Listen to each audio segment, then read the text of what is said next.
അനീഷിനെതിരെ വ്യാപകമായ ഒരു ഗെയിം പുറത്ത് നടക്കുന്നുണ്ട്. അതിന്റെ ഭാഗമായിട്ട് ആദ്യം അനുമോളെ വിക്ടിമാക്കി വീഡിയോ ചെയ്യുന്നു. അത് കഴിഞ്ഞിട്ട് അനുമോളെ തേപ്പുകാരിയാക്കി അനീഷ് പുറത്തേക്ക് കാണിച്ചു. അനുമോളുടെ ഫീലിങ്സ് വെച്ച് ഗെയിം കളിച്ചു എന്നുള്ളൊരു നരേറ്റീവ് ഉണ്ടാക്കി അത് ബേസ് ചെയ്ത് വീഡിയോ ചെയ്യുന്നു. അക്ബറും ആദിലയും വായിൽ തോന്നിയത് പൊലമ്പേതിന്റെ പേരിൽ പിന്നീട് വേറൊരു വീഡിയോ ചെയ്യുന്നു. അനീഷ് ഷാനവാസ് ഫ്രണ്ട്ഷിപ്പ് ഫേക്ക് എന്ന് പറഞ്ഞ് വീഡിയോ ചെയ്യുന്നു. ഇത് അറിയാത്തവരായിട്ട് ആരും ഉണ്ടാവില്ല എന്നാ. കൊച്ചുകുട്ടികൾക്ക് പോലും അറിയാം ഷാനവാസിന് അത് ഗെയിം ആയിരുന്നു, അനീഷ് ആത്മാർത്ഥമായ ഫ്രണ്ട്ഷിപ്പ് ആയിരുന്നു എന്നുള്ളത്. അതിന് എല്ലാ രീതിയിലും അനീഷ് എന്ന കണ്ടസ്റ്റന്റിനെ തകർക്കുക, പ്രേക്ഷകരുടെ ഇടയിലുള്ള ഗുഡ്വില്ലിനെ ഇല്ലാതാക്കുക എന്ന ഉദ്ദേശത്തോടെ വ്യാപകമായ രീതിയിൽ ഒരു അറ്റാക്ക്. ഇതിനെ ഞാൻ പറയുന്നത് മറ്റേ സൈബർ ബുള്ളിങ്, സൈബർ അറ്റാക്ക് അത്രയ്ക്ക് ഡീപ്പായിട്ടുള്ള ഒരു കാര്യമൊന്നും അല്ല. സോഷ്യൽ മീഡിയ പ്രസൻസ് അനീഷിന് കുറവാണ്. അനീഷിന്റെ അക്കൗണ്ട് എടുത്തു പോയി നോക്കിയാൽ കാണാം ഇപ്പോഴും വളരെ കുറച്ച് ഫോളോവേഴ്സ് ഒക്കെ ഉള്ളൂ. അങ്ങനെ ഒരു അക്കൗണ്ട് ആണ്, ആക്റ്റീവ് ആയിട്ടുള്ള ഒരു അക്കൗണ്ട് അല്ല. ഒരു ടീമും മാനേജ് ചെയ്യാത്ത ഒരു അക്കൗണ്ട് ആണ്.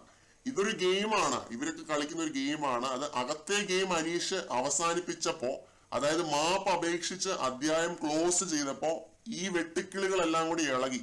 എന്നിട്ട് അനീഷിനെതിരെ കുത്തിയിരുന്ന് കോപ്പി പേസ്റ്റ് പാരഗ്രാഫുകൾ അടിച്ചുണ്ടാക്കുക, വിദഗ്ധമായ രീതിയിൽ അനീഷ് എന്ന കണ്ടസ്റ്റന്റിനെ താറടിച്ച് കാണിക്കാൻ വേണ്ടി വീഡിയോസ് കുത്തിയിരുന്ന് എഴുതി ഉണ്ടാക്കുക. ഇങ്ങനെയൊക്കെയുള്ള ഗെയിംസ് പുറത്ത് ഒരുപാട് നടക്കുന്നുണ്ട്. ഇതിന് ചുക്കാൻ പിടിക്കുന്നത് മലയാളത്തിലെ biggest Bigg Boss review channel എന്ന് അറിയപ്പെടുന്ന ഒരു ചാനലാണെന്ന് ഓർക്കുമ്പോൾ ശരിക്കും ലജ്ജ തോന്നുന്നു, വിഷമം തോന്നുന്നു. ഒരു ബിഗ് ബോസ് വിന്നറെ തീരുമാനിക്കാനാവുന്ന ലെവലിലേക്ക് ഒരു ചാനലിനെ പ്രേക്ഷകർ വളർത്തിയതിന്റെ പരിണിത ഫലം സഹതാപം മാത്രം.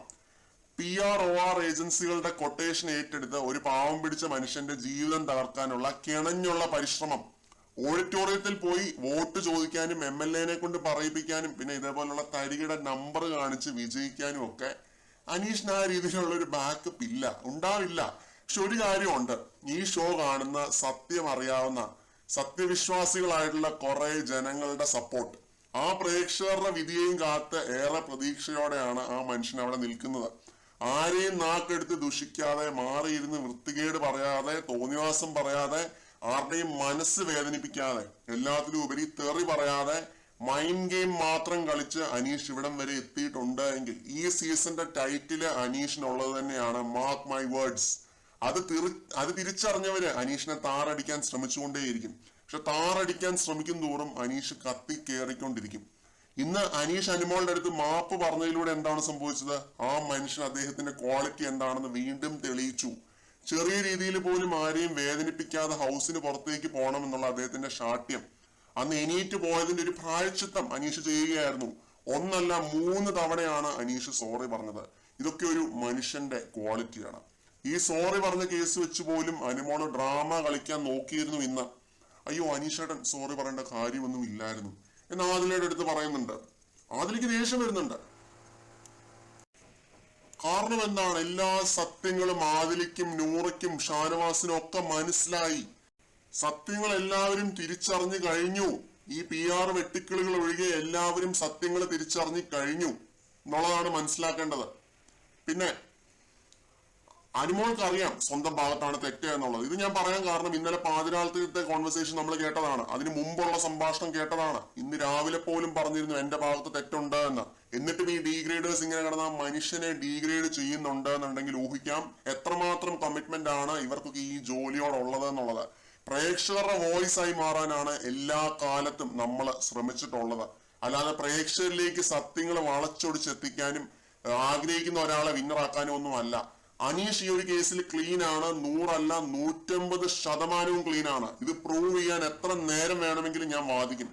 76ാമത്തെ ദിവസം തൊട്ട് തുടങ്ങിയ ഒരു സംഭാഷണവും ഓരോ നോട്ടവും ഭാവവും വെച്ച് ഞാൻ വാദിക്കും. അനീഷ് ഈ ഒരു വിഷയത്തിൽ ഗെയിം കളിച്ചിട്ടില്ല എന്ന് അനുമോൾക്ക് പോലും തോന്നിയിട്ടുണ്ട് എങ്കിൽ എന്താണ് ഇവരുടെ ഒക്കെ പ്രശ്നം?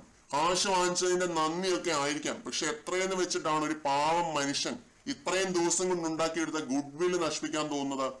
അനുമോൾ എന്ന കണ്ടസ്റ്റന്റിനെ കൺസ്ട്രക്റ്റീവായ രീതിയിൽ വസ്തുതകളെ മുറുക്കെ പിടിച്ച് വസ്തുതകളെ വെച്ച് മാത്രം ഞാൻ വിമർശിച്ചിട്ടുണ്ട്, ഇല്ല എന്ന് പറയുന്നില്ല. പക്ഷെ അതൊരിക്കലും ഒരു ഡീഗ്രേഡിങ് ഗിഗായിട്ട് ഞാൻ ഏറ്റെടുത്ത് ചെയ്തിട്ടില്ല എന്ന് മാത്രം. ചുരുക്കി പറഞ്ഞാൽ കണ്ണടച്ച് കിടക്കുന്നത് ഞാൻ കണ്ടു, കണ്ണടച്ച് PR വീഡിയോ ഉണ്ടാക്കുന്നത് ഞാൻ കണ്ടു. അത് പറയുന്നതായിരിക്കും കറക്റ്റ്. ഓർക്കുക, ഒരു സുപ്രഭാതത്തിൽ വിന്നിംഗ് റേസിൽ പൊട്ടി മുളച്ച് സ്പോണായി വന്നൊരു മരപ്പാവ അല്ല കോമഡർ അനീഷ് തറയിൽ. Day 1 മുതൽ മൈൻഡ് ഗെയിം കളിച്ച് ഓരോ പ്രതിബന്ധങ്ങളെയും അതിജീവിച്ച് ഓരോരുത്തരെയായിട്ട് വെട്ടി വീഴ്ത്തി വെറും സീറോയിൽ നിന്നും ഹീറോ ആയി മാറിയ ഒരു കോമഡറാണ്. ഇനി എനിക്ക് പറയാനുള്ളത് പ്രേക്ഷകരോടാണ്. ടാർഗറ്റഡ് അറ്റാക്കുകളും ഈ പറയുന്ന PROR ഗെയിംസിനെതിരെയും മലയാളി പ്രേക്ഷകർ ഒന്നടങ്കം പ്രതികരിക്കണം. ആ പ്രതികരണങ്ങളെല്ലാം വോട്ടുകളിലൂടെ എനിക്ക് കാണാൻ ഇടയാവണം. പ്രേക്ഷകരോട് അപേക്ഷിക്കുകയാണ് ഡിസേർവിംഗ് ആയിട്ടുള്ള ഒരാളെ വിജയിപ്പിക്കുക.